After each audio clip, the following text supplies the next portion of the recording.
Good morning. Myself Dr. Rajesh Kumar, Department of Zoology, SPC Government College Ajmer.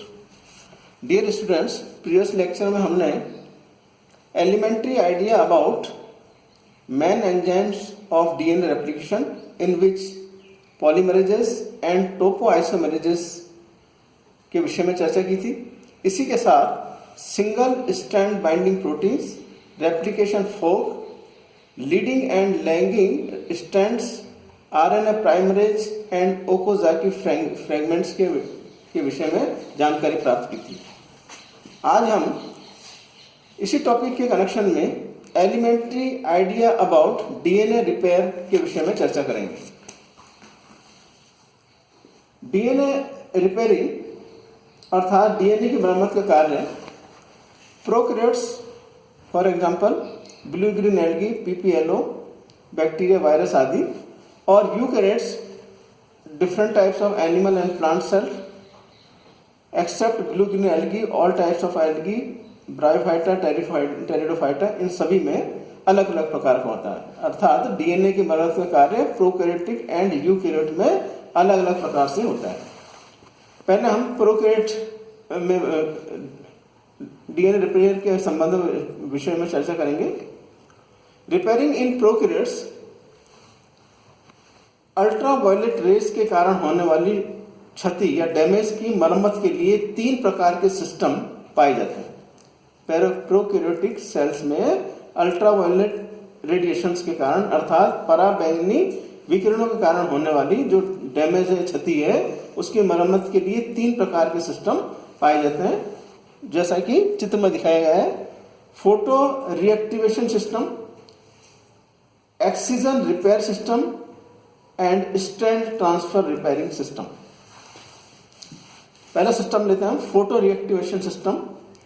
यह प्रक्रिया photo रिएक्टिवेटिंग enzyme के कारण होती है. यह एंजाइम थायमिन डाइमर को थायमिन मोनोमर में कन्वर्ट कर देता है. इस परिवर्तन के लिए फोटो रिएक्टिवेशन का अवशोषण होना आवश्यक है. अर्थात इस परिवर्तन के लिए दृश्य प्रकाश का अवशोषण होना आवश्यक है. सेकंड सिस्टम है एक्सीजन रिपेयर सिस्टम. यह सिस्टम लाइट की अनुपस्थिति में कार्य करता है. यह विभिन्न एंजाइम पर निर्भर करता है. Ultraviolet A and ultraviolet B gene द्वारा coded specific endonuclease enzyme dimer के निकट डीएनए को में विभक्त कर देते हैं, अर्थात डीएनए को खांचेदार बना देते हैं. एक्सोन्यूक्लियस एंजाइम टूटे हुए डीएनए को डिसॉल्व करता है, जिससे सिंगल स्ट्रैंडेड रीजन रह जाता है. एक्सोन्यूक्लियस एंजाइम 2 प्रकार के होते हैं, जो डीएनए की छोटी और लंबी चेन को विघटित कर देते हैं. इस प्रकार निर्मित रिक्त अवकाश में या रिक्त स्थान, रिक्त स्पेस में डीएनए पॉलीमरेज एंजाइम प्रवेश करता है, जो क्षतिग्रस्त डीएनए स्थल को भर देता है.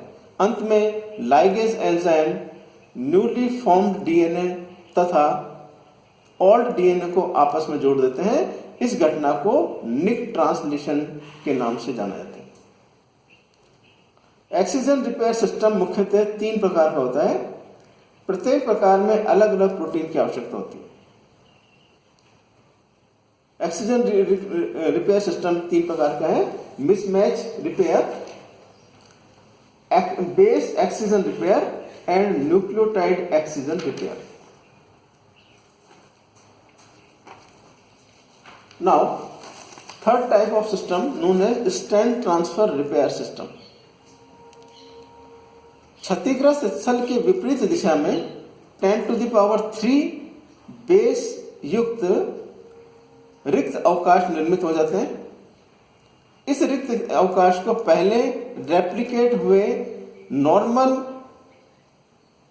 डीएनए स्ट्रैंड का स्थानांतरण होता है. अर्थात क्षतिग्रस्त स्थल के विपरीत दिशा में 10⁻³ बेस युक्त रिक्त अवकाश निर्मित होता है और इस स्थान को पहले रेप्लिकेटेड द्वारा सामान्य डीएनए स्ट्रैंड का स्थानांतरण द्वारा भर दिया जाता है. स्ट्रैंड ट्रांसफर के समय पारस्परिक स्थानांतरण के समय डाइमर रैंडमली या यादृच्छिक रूप से वितरित हो जाते हैं। अंत में रिक्त स्थान को डीएनए पॉलीमरेज और डीएनए लाइगेज द्वारा भर दिया जाता है। अतः प्रोकैरियोटिक डीएनए रिपेयर में 3 प्रकार के system, photo reactivation system, excision repair system and strand transfer repair system द्वारा डीएनए की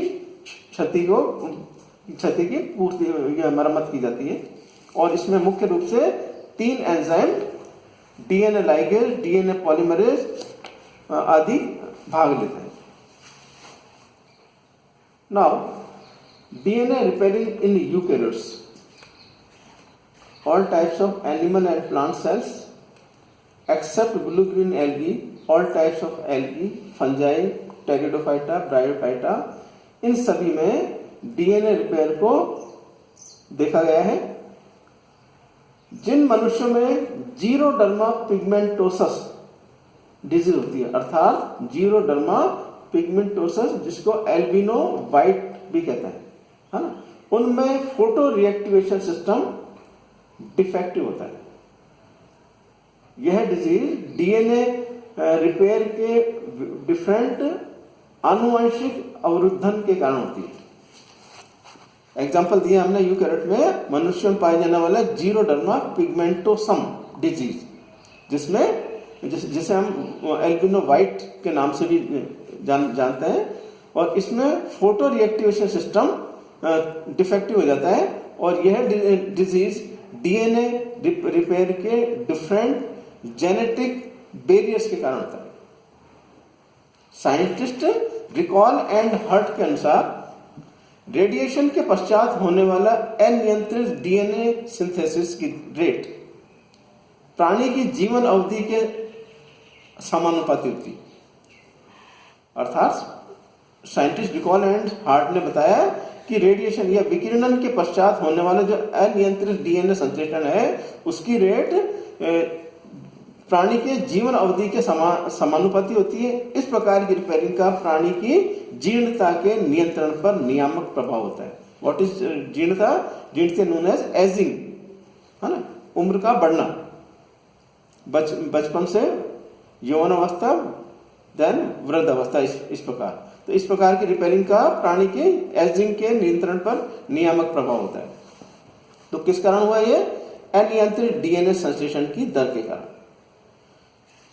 नाउ जीरोडर्मा पिगमेंटोसम से ग्रस्त व्यक्ति की स्किन सेल्स का कल्चर करते हैं तो इनमें थायमिन डाइमर की मरम्मत नहीं हो पाती। सेल्स के फ्यूजन एक्सपेरिमेंट से यह ज्ञात होता है कि यह रोग 9 संपूरक समूह की कमी के कारण होता है। किस कारण होता है? 9 कॉम्प्लीमेंट्री ग्रुप्स की कमी के कारण होता है। कौन सा रोग? जीरोडर्मा पिगमेंटोसम, जिसे अपन एल्बिनो या वाइट डिजीज कहते हैं। अतः मनुष्यों में अल्ट्रावायलेट रेडिएशन के कारण होने वाली क्षति की मरम्मत में कम से कम 9 जीन प्रोडक्ट पार्टिसिपेट करता है।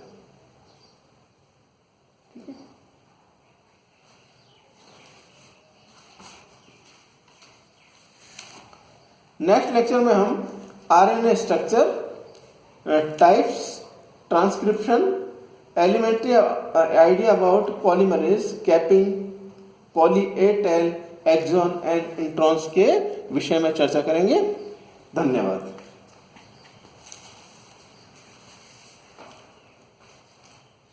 बिना डायग्राम के कितना क्या समझाया?